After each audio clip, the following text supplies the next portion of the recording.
यहाँ का रिजर्वेशन का लगातार वायलेशन होता है और वाइवा वाइवा वर्स में डिस्क्रिमिनेशन होता है। हमारे जो SC ST OBC माइनॉरिटी और डिसेबल लोगों को 1 नंबर 0 नंबर 0.5 इतना मार्क्स मिलता है। कभी उनका गला खराब हो जाता है, कभी कुछ हो जाता है, कभी कुछ हो जाता है। तो जब जब भी उनसे आप मुलाकात करने जाते हैं तो इस तरीके के वो बहाने उनके माध्यम से देखने को मिलते बिल्कुल बिल्कुल। तो ABP वाले बैठे हैं, उन्होंने क्या किया, उनको चांटा मारा।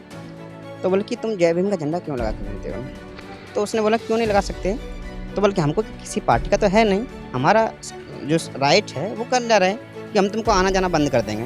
जैसे हम जो रिजर्वेशन सिर्फ पब्लिक सेक्टर में लागू होता है, तो अभी क्या कर रहे हैं कि पब्लिक सेक्टर को प्राइवेट सेक्टर में कन्वर्ट कर रहे हैं। तो उसमें क्या हो रहा है कि जो एक्सेसिबिलिटी जो एक स्फेयर था, तो परसेंटेज कम हो रहा है ना, तो इससे नुकसान किसको हो रहा है? हमें हो रहा है, हम बहुजनों को। तो ये सिस्टमेटिक जो 10% 15% जो पॉपुलेशन है, ये उनका जो मॉडर्न कास्टेजों में अभी फॉलो होता है। एक चैलेंजेस जो चीज़ सोसाइटी से आता है, उसके बाद वो अच्छे से पढ़ाई करता है बाबा साहेब के संविधान की वजह से। उसके बाद जब कैंपस में आता है, जब वो एंट्रेंस एग्जाम क्लियर करके आता है, तब इनको 0 मार्क्स 2 मार्क्स 3 मार्क्स देके बाहर किया जाता है। वो तो हुआ, जब वो PhD डिग्री भी लाता है, उसमें क्या करते हैं, PhD जब डिग्री लाता है तब इनको NFS करके बाहर किया जाता है। साथियों, इस वक्त मैं JNU में हूँ और जवाहरलाल नेहरू यूनिवर्सिटी अपने आप में एक ऐसी ऐतिहासिक यूनिवर्सिटी जहाँ पर जो भी बात कही जाती है वो काफ़ी दूर तक जाती है। और JNU में जिस तरीके से एक लंबे समय से आप देख रहे हैं कि बिरसा अंबेडकर फूले एसोसिएशन, जो कहीं ना कहीं स्टूडेंट एसोसिएशन है जिसे बापसा कहा जाता है, वो लगातार यहाँ पर अपने फूले शाहू बाबा साहब तमाम बहुजन महापुरुषों की विचारधारा को तमाम विद्यार्थियों में बड़े पैमाने पर मजबूती से अपने स्टैंड को हमेशा से रखता हुआ नजर आता है। और यहाँ पर इस बापसा संगठन के माध्यम से एक बड़ा आंदोलन यहाँ पर किया जा रहा है, हंगर स्ट्राइक है। और ये अनशन के पीछे एक आखिर क्या कुछ मंशा है, यहाँ पर मेरे साथ बापसा के जो अध्यक्ष है उनसे हम बातचीत करेंगे, और इसके साथ साथ बापसा के जो यहाँ पर उपाध्यक्ष है, वाइस प्रेसिडेंट है, उनसे भी हम जानने समझने की कोशिश करेंगे। प्रमोद जी हमारे साथ। प्रमोद सागर जी, क्या कहेंगे आज के लगातार आपके एक लंबे समय से चलने वाले इस हंगर स्ट्राइक को लेकर, इस जो आमरण अनशन को लेकर? देखो, एक स्ट्राइक है, इसको चौथा दिन हो चुका है, हंगर स्ट्राइक है जी। तो इसका बैकग्राउंड बता देना चाहता हूँ कि ये हमारी लड़ाई कैंपस में जब से बापसा बना है तब से उन मुद्दों को लेकर के हम आगे आए थे, जो बाकी पॉलिटिकल पार्टी या स्टूडेंट ऑर्गेनाइजेशन या एडमिन या पूरा प्रशासन ने नज़रअंदाज किया।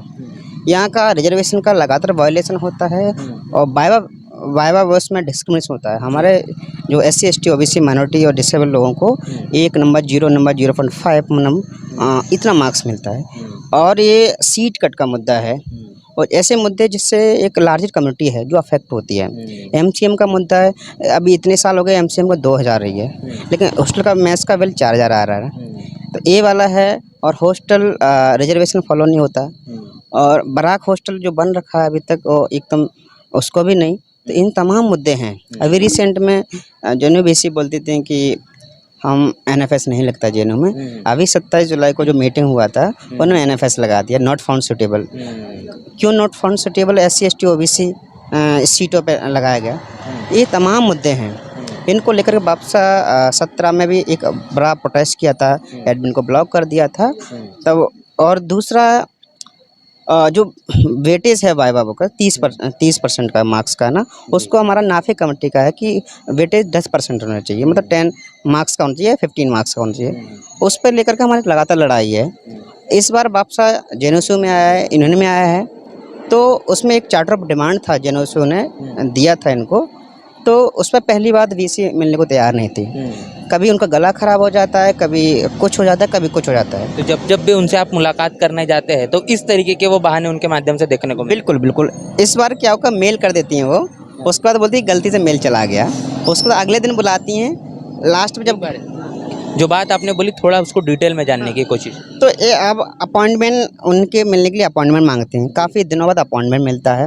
उसको सडनली मैसेज आता है कि बाय मिस्टेक चला गया है, मैसेज मेल मिस्टेक चला गया है। फिर अगले दिन मिलने जाते हैं तो बोलते हैं कि गलती से मेल चला गया था, BC के माध्यम से। हाँ BC के, उनका PA बोलते हैं कि चला जाते हैं, उन्हीं के सामने ABP के लोगों से मिलती है ना। इस तरह से वो किस तरह जिस स्टूडेंट का जो मैंडेट दिया है, जो JNU को चुना है, जो उनके मुद्दों को लेकर के उनके इन्होंने चुनी है, और उनको डिसरिस्पेक्ट, ये JNU को डिसरिस्पेक्ट नहीं है, बल्कि इन तमाम 8000 स्टूडेंट है जो इनको चुन के आए हैं चुना है इनको, उनका डिसरिस्पेक्ट है। इस तरह स्टूडेंट के मुद्दों को लेकर के जेएनयू और बापसा जब जब उनके पास है वो साइडलाइन कर देती है, मुद्दों को बात नहीं करना चाहती। इन सारे मुद्दों को लेकर हमारा स्ट्राइक है कि हम स्टूडेंट के मुद्दे के लिए हम उन्होंने चुना है, उनके मुद्दे एड्रेस नहीं होंगे तो क्या ही मतलब है हमारा जो इन्होंने में आने का। तो हमारा डिमांड है कि ये हमारी डिमांड जो मान जाए, जैसे कि एमसीएम का मुद्दा है, कास्ट सेंसस बहुत ज़रूरी है कैंपस में, क्योंकि देखना चाहिए कि कौन किसका हक खा रहा है। एनएफएस लग रहा है किसका लग रहा है, एससी एसटी ओबीसी हैं, तो एनएफएस ऐसी तमाम पता कि ए पोजीशन में कौन बैठा है, बी पोजीशन में कौन बैठा है, और यहाँ के सफाई कर्मचारी कौन है, हॉस्टल में जो सफाई कौन कर रहा है, ए क्लास पे एसी में कौन बैठा है, ये जानना बहुत ज़रूरी है। इसके लिए हम कांसेशन की हमारी मांग है, ये भी बहुत ज़रूरी है मांग, ताकि पता चल सके कैंपस में और रिजर्वेशन का वायलेशन हो रहा है उसके बीच ये तमाम मांगे हैं, उनको लेकर के हम यहाँ खड़े हुए हैं। जी जी जी, हमारे साथ में वाइस प्रेसिडेंट भी है, उनसे भी बात करेंगे। क्या मुद्दे हैं, तमाम मुद्दे तो यहाँ पर बताए गए हैं। उसी मुद्दों को आगे बढ़ाते हुए, उसी सवाल को आगे बढ़ाते हुए, जो जातिगत जनगणना शायद जो इन्होंने की है कि कितने किसको क्या क्या हक मिल रहा है, किसके हक में कितनी चीज़ें आ रही है, ये कहीं ना कहीं गिनना आवश्यक है, क्योंकि गिना जब जाएगा तब जाके वो चीज़ें दे पाएंगे। तो क्या लगता है कि जिस मुद्दों को लेकर आप कहीं ना कहीं अब एक लंबे समय से ये हंगर स्ट्राइक आपका जारी है, वो मांगे आपको लगता है मानी जाएगी? क्योंकि देश में जातिगत जनगणना मसला बड़ा है, वो होती नहीं है, तो क्या लगता है जेएनयू में वो चीज़ें हो पाएगी? उम्मीद करते हैं कि होगा, क्योंकि बापसा इसके लिए लड़ा है और लड़ेगा। पहले मैं ये बताना चाहता हूँ कि इस कैंपस में ये जो प्रॉब्लम्स है ये नया नहीं है, जैसे बापसा आने से पहले भी ये था। लाइक जैसे हमें जो सिस्टमेटिकली ये जो एजुकेशन इंस्टीट्यूशंस है, जो मॉडर्न अग्रहार, इनसे दूर रखा जाता है। जैसे एक बच्चा जो सोशल इकोनॉमिक एक चैलेंजेस जो चीज़ सोसाइटी से आता है, उसके बाद वो अच्छे से पढ़ाई करता है बाबा साहेब के संविधान के वजह से। उसके बाद जब कैंपस में आता है, जब वो एंट्रेंस एग्जाम क्लियर करके आता है, तब इनको 0 मार्क्स 2 मार्क्स 3 मार्क्स देके बाहर किया जाता है। वो तो हुआ, जब वो पीएचडी डिग्री भी लाता है, उसमें क्या करते हैं, पीएचडी जब डिग्री लाता है तब इनको एनएफएस करके बाहर किया जाता है। और उसके बाद ये तो है, ये एक है। उसके बाद एक तो हुआ पीएचडी वाला कि अब 0 मार्क्स दिया जा रहा है, उसके बाद पीएचडी लेके आ रहे हैं तब एनएफएस किया जा रहा है। उसके बाद जेएनयू में ये लिखा जाता है कि चमार भारत छोड़ो, दलित भारत छोड़ो। तो ये लोग चाहते हैं कि हमें ये जो एक पावर का जो मतलब ये जो स्फीयर है, इससे दूर रखे, वो सिस्टमेटिकली रखे, जैसे जो हजारों सालों से होता है, अब आया है। तो ये एक नॉर्मल बन चुका है, कैंपस एक कास्टिस एनवायरनमेंट बन चुका है। जैसे एक दिन पहले एक ऑटो ड्राइवर जो एक दलित समाज से आते हैं, उनको जो यहाँ का जो कास्टिस गुण है, लाइक जो एबीपी में बिलोंग करते हैं, वो उनको गाली देते हैं। वो बोलते हैं कि तुम जय भीम का जो फ्लैग है तुम ऑटो में कैसे लगा सकते हो। तो ये ऐसा एनवायरनमेंट बन चुका है और जेएनयू कैंपस के अंदर हो रहा है। तो आप उम्मीद कर सकते हैं कैंपस एक सो कॉल्ड जो प्रोग्रेसिव कहा जाता है, तो मैं मानता भी नहीं कि प्रोग्रेसिव कैंपस है। तो ये सो कॉल्ड प्रोग्रेसिव कैंपस ये बोलते हैं, ये प्रोग्रेसिव नहीं है, ये रिग्रेसिव कैंपस है। एक बड़ा सवाल निकल कर आया इनके बात से प्रमोद जी। ये कहा जाता है कि जो जातियां हैं वो गांव में ही पाई जाती है, और मनुवाद जो है ये गांव में पनपता है, और तमाम जो है मेट्रो सिटीज़ होती है, वो मेट्रो सिटीज़ में उन चीज़ों को लेकर कहीं ना कहीं वो बात नहीं होती, या फिर वो भेदभाव नहीं देखा जाता। कितनी सच्चाई मानती इस बात में? देखो, हाँ, जो फॉर्म ऑफ ऑपरेशन का है वो थोड़ा स्ट्रक्चर बदला है। गाँव में देखोगे आपको स्ट्रक्चर जो है ना विजिबल मिलेगा, लेकिन सिटी में इनविजिबल हो जाता है। थोड़ा आसान भाषा में समझाइए, दर्शक हमारे आसानी से समझ जाए, क्योंकि जेएनयू से बात कही जा रही है और बात दूर तक जाएगी। देखो, गाँव में सीधा जातिवाद दिखता है, जी। बड़े शहरों में जातिवाद दिखता नहीं है, यूनिवर्सिटी में नहीं दिखता है। वो कहाँ दिखेगा, आपको देखना पड़ेगा, वो आपको एक अलग तरीके से देखना पड़ेगा। आपको सीट कट में दिख जाएगा, आपका बाय बर्थ डिस्क्रिमिनेशन में दिख जाएगा कि आपको 1 नंबर देकर के किस तरह से एक बाहर किया जा रहा है ना। आपको एनएफएस फैकल्टी में जा रहा है तो एनएफएस लगा के बाहर कर दिया था, तो ए और आपको क्लास में नंबर से दिख जाएगा। तो ये चीज़ें हमें देखने की ज़रूरत है। किस तरह से, जैसे कि विश्वजीत बताए, कल इंसिडेंट ऑटो वाले थे, ऑटो वाले भैया का नया कहाँ से, तो एबीपी वाले बैठे हैं, उन्होंने क्या किया, उनको चांटा मारा। तो बोले कि तुम जय भीम का झंडा क्यों लगा के घूमते हो ना। तो उसने बोला क्यों नहीं लगा सकते, तो बोले कि हमको किसी पार्टी का तो है नहीं, हमारा जो राइट है वो कर जा रहे हैं कि हम तुमको आना जाना बंद कर देंगे। तो इस तरह से वही सेम मेंटेलिटी आपको दीवारों पे लिखी मिलती है कि चमार भारत छोड़ो, दलित भारत छोड़ो, ब्राह्मण बनिए जिंदाबाद। ये कहाँ से आ रही है, आपको देखना पड़ेगा। जिस तरह से जो इनकी जो उनके जो टेक्स्ट हैं, उनमें भी प्रॉपर मनुवाद है। अभी गवर्नमेंट ने क्या किया, दिल्ली यूनिवर्सिटी में मनुस्मृति पढ़ाए जाएंगे। जी बिल्कुल। अब मनुस्मृति पढ़ाओगे तो कैसी मेंटेलिटी उत्पन्न होगी, वैसी मेंटेलिटी उत्पन्न होगी। आज देखिए किसी यूनिवर्सिटी में एनालिसिस ऑफ कास्ट कहाँ पढ़ाया जाता है, सोशल डिपार्टमेंट में। जिस टेक्स्ट को पढ़ाना जरूरी है, गुलामगिरी, एनालिसिस ऑफ कास्ट है, जो ये टेक्स्ट है ना, बहुत पढ़ाना बहुत जरूरी है, ताकि जो समाज की जो प्रॉब्लम्स है इनको एड्रेस हमारे महापुरुषों ने किया है। बाबा साहब ने किया है, साहू जी महाराज ने किया है, फुले ने किया, मानवर साहब ने किया, ये एक बुद्धा ने की, तमाम लेगेसी चली आई ने। उनके टेक्स्ट को इस समाज की जो बीमारी है ना, उस दूर इन्हीं वैक्सीन से शुरू होगी, वो एनालिसिस ऑफ कास्ट से शुरू होगी, ना कि मनुस्मृति से। तो आज जेएनयू में भी ना एनालिसिस ऑफ कास्ट नहीं पढ़ाते, कितनी तमाम यूनिवर्सिटी हैं वहाँ नहीं पढ़ाते, बाकी कोलंबिया वहाँ से पढ़ाते हैं ना। तो ये प्रॉब्लम है यहाँ कि जहाँ से जो यूनिवर्सिटी है, नॉलेज की फैक्ट्री बोलते हैं, वहाँ से जो माइंड मैन्युफैक्चर होता है, दिमाग, वो बात समाज में जाती है। तो वो हमें समझने की जरूरत है कि वहाँ से फैक्चर क्या हो रहा है, उसे कौन डोमिनेट कर रहा है। जो बात करें एजुकेशन में, किसका सिलेबस पढ़ाया रहा है। अभी देखो एमपी में आरएसएस की 88, अभी न्यूज़ में पढ़ा 88 बुक्स हैं जो आरएसएस के लोगों ने लिखा है, वो इंट्रोड्यूस करे कोर्स में। अब इस तरह से हेट, नफरत वाली चीज़ें कोर्स में आएंगी, तो आप क्या उम्मीद करो कि एक एगलिटरियन सोसाइटी बनाओगे, समता मूलक समाज बना पाओगे। जिस समता मूलक समाज की जो महापुरुषों ने बात की है, बुद्धा से लेकर के मानवर साहब, बाबा साहब, फुले, पेरियार ने किया है, उनको आप साइडलाइन करें ना, बिना इनके समता मूलक समाज कैसे बना सकते हो ना। तो ये मेंटालिटी आपकी वहाँ से आती है, गांव से आता है बच्चा, और यहाँ पे सेम चीज़ अपना पड़ी। वो आपको फैकल्टी में दिख जाएगा, वो जो द्रोणाचार्य बैठे हैं, वो बड़ी बड़ी बातें करेंगे प्रोग्रेस की, तो वो आपको 1 नंबर दे देते हैं, 0.5 नंबर। देखिए पीएचडी में कोई स्टूडेंट आता है, एक यहाँ 30 पेज का प्रपोजल लेके आता है, वो इंटरव्यू भी देता है 10-15 मिनट, तो उसको 0.5 मार्क्स मिले। ये कौन सा लॉजिक है। अब इतना तो 20 पेज लिख दिया, 30 पेज, और तुम डिफेंड करा तो 0.5, अगर लिखने का भी नंबर तो 5 मिल जाता है। वो नाफिक कमेटी बोलते हैं कि उनको एटलीस्ट मिनिमम 5 मार्क्स होना चाहिए। तो हमारा वही है कि 10% का वाइवा बेस होना चाहिए, 30% का है वो कम रिड्यूस होना चाहिए। ये तमाम सारी बातें हैं, तो हमें समझने की ज़रूरत है। उन्हीं को लेकर के हम वापसा कैंपस में है, इन्हीं को जो द्रोणाचार्य बैठे हैं ना, इनका जो नकाब पेश बैठा है, उनको हम उनके फेस को रिवील करना है। तो ये हमारा, उसी को लेकर के हमारा ये। आज बड़ी खास संध्या पर हम लोग चर्चा कर रहे हैं। कल देश आज़ाद होने के कितने साल हो जाएंगे? 76 साल, 77 साल, 78 ईयर्स, 78 साल देश को आज़ादी को देखते हैं। और हमेशा से जब भी स्वतंत्रता दिवस आता है, गणतंत्र दिवस आता है, एक समीक्षा की जाती है कि हम इतने सालों बाद कहाँ तक अपने आप को कहीं ना कहीं प्रोग्रेसिव के तौर पर, या फिर हमारे स्टैंडर्ड के तौर पर, हमारे रहन सहन के तौर पर, अनेकों तरीके से हम कितने ज़्यादा परिवर्तन कर पाए हैं, तरक्की कर पाए हैं। आप किस नज़रिए से देखते हैं कि आज़ादी के इतने वर्षों बाद इस देश के बहुसंख्यक लोगों की जो स्थिति है वो कहाँ देखते हैं? ऐसा खास तो मतलब अच्छा पोजीशंस में नहीं है बहुजन कम्युनिटी। बाबा साहेब कहते हैं कि इस देश में ये जो फैटर्निटी है, एक डेमोक्रेसी का मेन कैरेक्टरिस्टिक्स होना चाहिए, वो इस समाज में कहीं था ही नहीं।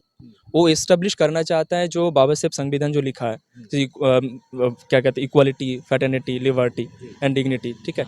तो अभी आप अगर देखेंगे पूरे देश में, जैसे अभी सब कैटेगराइजेशंस की भी बात चल रहा है, तो उसमें जैसे आप देखेंगे कि रिजर्वेशंस कितना फॉलो हुआ है। बाबा साहेब जो हमें जो इतना सालों तक जो पीछे रखा गया है सिस्टमेटिकली, वो उस मौकाम तक, एक स्टेज तक आने के लिए बाबा साहेब जो संविधान लेके आया, जो रिजर्वेशन हम लोग को दिया गया है, उन्हें कितना एक्सेस कर पा रहे हैं। आप देखते हैं कि IIM जैसा टॉप 7 IIMs में एक भी ST प्रोफेसर्स नहीं है, शायद 2-3 SC प्रोफेसर्स हैं।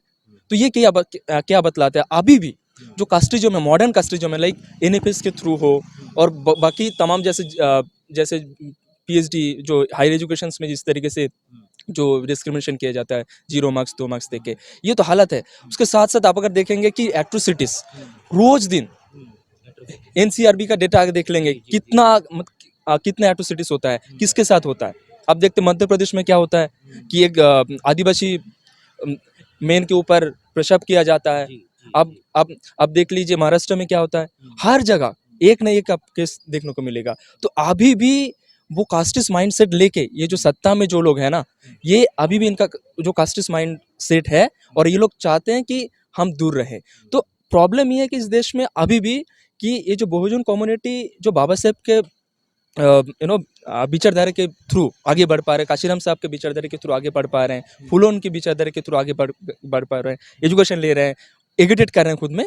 तो ये सिस्टम को जो ब्राह्मणिकल सिस्टम रहा है, ये देख रहे हैं कि ये तो आगे आ रहे हैं, इनको फिर से दबाना है। तो अभी मॉडर्न तरीके से जो मॉडर्न कास्टिज्म फॉलो किया जा रहा है एनएपीएस के थ्रू, जैसे प्राइवेट सेक्टर मतलब जो पब्लिक सेक्टर है, जैसे हम जो रिजर्वेशन सिर्फ पब्लिक सेक्टर में लागू होता है, तो अभी क्या कर रहे हैं कि पब्लिक सेक्टर को प्राइवेट सेक्टर में कन्वर्ट करना है। तो उसमें क्या हो रहा है कि जो एक्सेसिबिलिटी जो एक स्फेयर था, वो परसेंटेज कम हो रहा है ना। तो इससे नुकसान किसको हो रहा है? हमें और हम बहुजनों को। तो ये सिस्टमेटिक जो 10% 15% जो पॉपुलेशन है, ये उनका जो मॉडर्न कास्टिज्म में अभी फॉलो होता है। वो चाहते हैं ये जो दलित बहुजन है, ये हर समय जो एम्पायर का मार्जिन में रहे। और जो दे आप एक अहम सवाल निकल कर आ रहा है। कि आप जी। आज़ादी की बात किए थे, हाँ, उस पर बिल्कुल। कमेंट करना बताएँ। चाहेंगे। हाँ। इस खुशी की बात है कि आज़ादी है, जैसे बाबा साहब ने गांधी जी से बोला था। आपके नज़रिए से आज़ादी क्या है? हाँ ये सवाल है। हाँ, वही जी। कि जब गांधी जी लड़ रहे थे आज़ादी के लिए, तो बाबा साहब लड़ रहे थे, हुँ। वो भी आज़ादी के लिए लड़ रहे थे। जी। जिस देश में पानी पीने का अधिकार नहीं था, हाँ। तो बोलते थे बाबा साहब कि हमारे साथ कुत्ते बिल्ली जैसा व्यवहार होता है। गांधी से बोला भी है।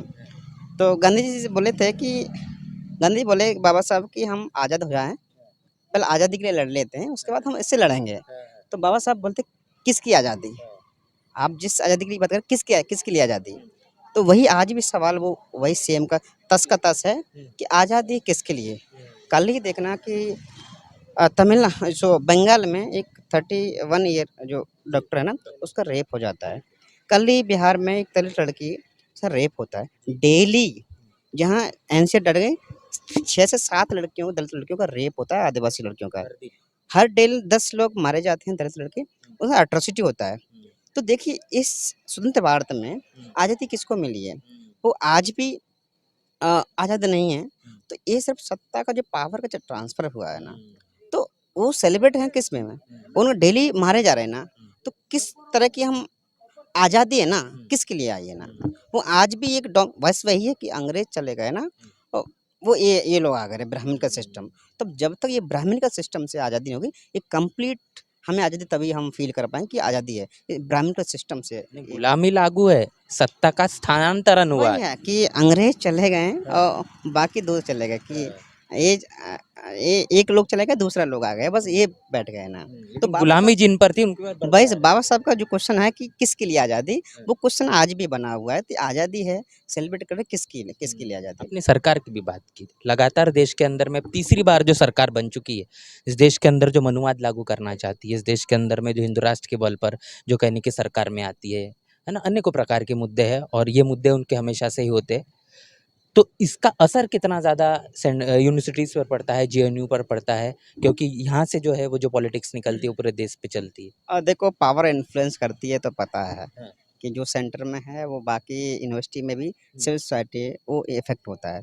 जो बीजेपी गवर्नमेंट है वो जिससे हिंदूवादी पॉलिटिक्स करती है, 14 के बाद कैंपस का माहौल भी बदला है। पहले कांग्रेस थी, उसकी तरह से रिक्रूटमेंट थी, तो रिक्रूटमेंट भी उसी हिसाब से हो रहा है ना।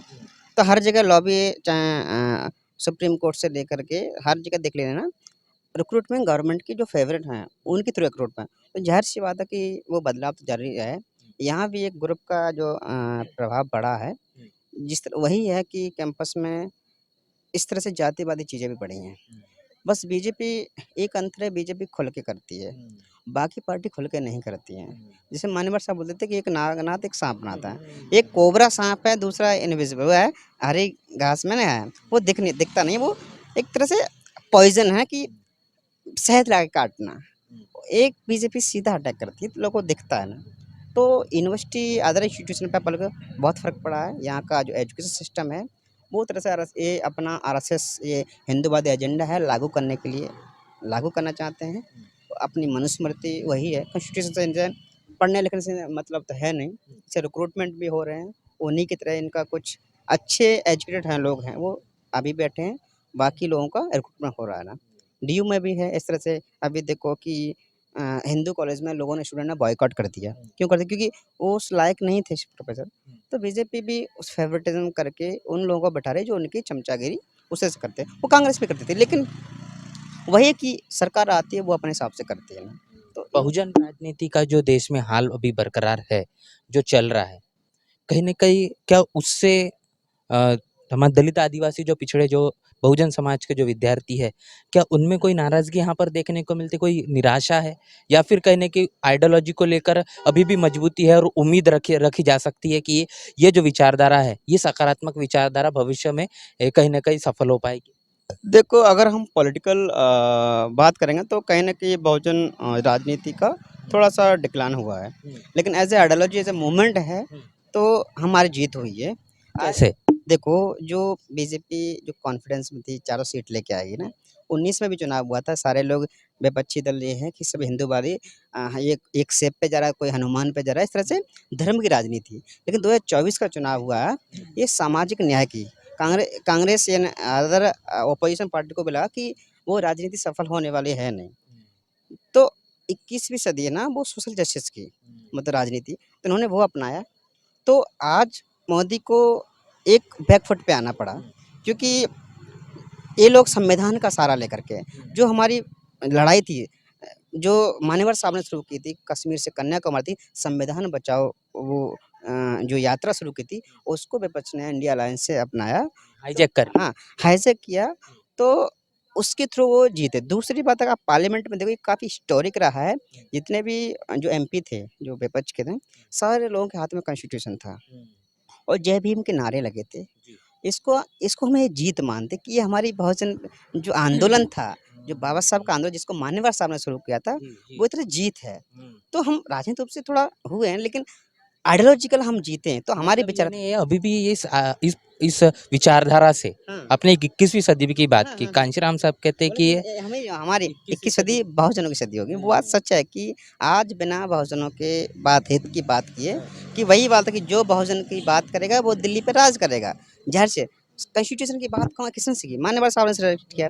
जय भीम को लोग डर-डर के लगाते थे। आज संविधान में हर एक एमपी ने लगाया। लेकिन छलावा ये हुआ कि जो संविधान के सो कॉल्ड संरक्षक थे, वो उनकी सिर्फ वोट तो ले लिया, लेकिन उनकी बात नहीं कर रहे हैं आज। इनका दरअसल एट्रोसिटी हो रहा है। अभी तमिलनाडु में हुआ है, बीएसपी का जो आर्मस्ट्रांग हाँ, आर्मस्ट्रांग का हत्या कर दी। कांग्रेस का इवन विपक्ष के कितने भी लोग सब साइलेंट है। इवन वहाँ दलित लोग ये हैं, वो भी साइलेंट है, इनका ट्वीट तक नहीं आता है ना। लेकिन जगन्नाथ मंदिर जो निकलता है, वो खड़गे जी वहाँ कर देते हैं। तो आज और एट्रोसिटी हो रही है कि इनकी सरकार होने के बावजूद 70 फिर भी क्यों एट्रोसिटी बंद नहीं हुई? तो ये छलावा ज़रूर हुआ है कि इन इंडिया अलायंस होकर संविधान का रक्षक बन रहा था करके, और उनका वोट लेकर के उनका वोट लेके खड़ा हुआ। संविधान हाथ में लिए थे, कहाँ च गायब हो गए ना। तो ये चीज़ है। लेकिन हम वैचारिक रूप से, ये मेरा पर्सनल मानना कि हमारी जीत हुई है। तो हम हमारी अम्बेडकर विचारधारा है, हमारी बहुजन विचारधारा, वो हम अभी भी हम जीते हैं, कि दिखा दिया कि तुम्हारी हिंदूवादी पॉलिटिक्स नहीं चलेगी, हिंदूवादी राजनीति नहीं, इस अम्बेडकरवाद का दौर है, अम्बेडकर की राजनीति चलेगी। आप जिस मुद्दे को लेकर यहाँ पर अनशन जारी आपका है, तमाम जो आपकी समस्या है, उन समस्याओं का अगर निवारण नहीं होता है, तो इसके आगे आपका क्या पड़ाव होगा? हाँ, ये अगर हम जो इंडेफिनिट हंगर स्ट्राइक का कॉल दिया गया है, ये अगर नहीं होता है, बापसा हमेशा से किया है, कुछ आउट ऑफ बॉक्स सोचे हैं कि किस तरीके से ये जो ब्राह्मणिकल स्ट्रक्चर है, इनसे अपना हक छीना जाए, क्योंकि ये अपना स्पेस है, ये अपना है। तो बापसा कुछ प्लान करेगा, हम will discuss about it. And मैं ये चीज़ बताना चाहूँगा कि आज जो हंगर स्ट्राइक दिए हैं, ये चीज़ बापसा का आइडियोलॉजी के खिलाफ भी हो सकता है, बट बापसा जैसे जो जेएनयू में है, तो हमें कुछ स्टैंड लेना पड़ा। बट हम बस जो हंगर स्ट्राइक तक सीमित नहीं है, हम इसका आउट ऑफ बॉक्स भी जाएंगे, इसका आउट ऑफ दिस स्ट्राइक भी जाएंगे, और अपना जो डिमांड है वो सदियों से इस कैंपस में, जैसे जब लेफ्ट भी रहता है इस कैंपस में, इतने 60 ईयर्स से लेफ्ट रहा है, उसके बावजूद भी अब देखते हैं 0 मार्क्स दिया जाता है। उसके बाद हॉस्टल में रिजर्वेशन फॉलो नहीं करते हैं, ठीक है। उसके बाद एनएफएस किया जाता है, पहले भी होता था। ओबीसी जो प्रोफेसर्स वो नहीं थे, खाली था। तो ये बरकरार है, ये बीजेपी रिजिम में नहीं हो रहा, बस ये लेफ्ट के रिजिम में भी था, कांग्रेस के रिजिम में भी था। तो आज हमें समझना पड़ेगा कि हमें इस पावर में बहुजनों का आना पड़ेगा। एक इंडिपेंडेंट जो एक वॉइस है, इंडिपेंडेंट जो पॉलिटिकल पावर है, वो ज़रूरी है। और इस कैंपस में सेम उसी तरीके से जब लेफ्ट 2014 में जब वापसा आता है, उससे पहले लेफ्ट जय भीम का नारा नहीं लगाते थे। उसके बाद ये लोग बाबा साहेब को बुर्जुआ बोलते थे, और वो लोग आज पॉलिटिक्स करके जय भीम के नारे की वजह से इस कैंपस में जिस जैसे नेशनल पॉलिटिक्स में चलता है, उसी तरीके से इस कैंपस में भी एक बहुजन मूवमेंट का जो एक जीत हुआ है कि आज उनको मजबूरी में बाबा साहब का सहारा लेना पड़ रहा है। उनको पता है कि एकमात्र बहुजन समझ का बात करेंगे, बाबा साहब के विचार से चलेंगे, तब हम आगे बढ़ सकते हैं। लेकिन ये बाबा साहब के विचार को नहीं मानते। एक होता है कि अच्छा अटैचमेंट टू दी आइडियोलॉजी, ये आइडियोलॉजी को फॉलो नहीं करते, ये बस नॉमिनल यूज़ करते हैं बाबा साहब को। और हम इस कैंपस में इसीलिए सब स्टूडेंट्स को भी कहते हैं कि हमें एक इंडिपेंडेंट पॉलिटिक्स का ज़रूरत है। इसी तरीके से इस देश में भी हमें एक इंडिपेंडेंट बहुजन पॉलिटिक्स का ज़रूरत है। और मैं ये मानता हूँ कि इस देश में एक ये जो बहुजन मूवमेंट है बहुत स्ट्रांग हुआ है बाबा साहब की वजह से, काशीराम की वजह से, तमाम बहुजन आइकन्स की वजह से, और ये हम एक दिन इस देश में राज करेंगे। एक बात लगातार कही जाती है कि ये आंदोलन जो फुले शाहू बाबा साहब का आंदोलन है, ये काफ़ी पवित्र आंदोलन है। और जो बात भी प्रमोद जी ने दोहराई है, माननीय कांशीराम साहब कहते हैं कि 21वीं सदी है, अब बहुजन की बारी है, और इस 21वीं सदी में बहुजनों का राज होगा इस देश के अंदर में। बहुजन समाज की राजनीति और सामाजिक तौर पर और राजनीतिक तौर पर इसकी ज़रूर सफल होगी। समस्याएं बरकरार है, लेकिन उनके निवारण को लेकर कैंपस के अंदर, मतलब विश्वविद्यालय के अंदर हो या फिर विश्वविद्यालय के बाहर हो, लड़ाई लगातार जारी है। और ऐसे में बहुजन समाज के लोग हैं, ये बड़ी मजबूती से विश्वविद्यालय के अंदर और जो विश्वविद्यालय के बाहर खड़े हैं अपने विचारधारा को लेकर, अपने आंदोलन को लेकर। और इसका कहने के जो परिणाम है, ये परिणाम भी एक सकारात्मक रूप से ही देखा जाएगा। यही तमाम आज की हमारी चर्चा के दौरान हमको यहाँ पर सारांश के तौर पर देखने को मिलता है। पूरी की पूरी चर्चा बातचीत को लेकर आपकी क्या राय है, प्रतिक्रिया क्या है, और बापसा जिस तरीके से जो आंदोलन कर रहा है, इस आंदोलन को लेकर भी आप क्या सोच रहे हैं, लिखकर कमेंट बॉक्स में जरूर बताएं। बने रहे नेशनल चौपाल के साथ, मिलते हैं नए वीडियो में, तब तक के लिए जय भीम, जय भारत।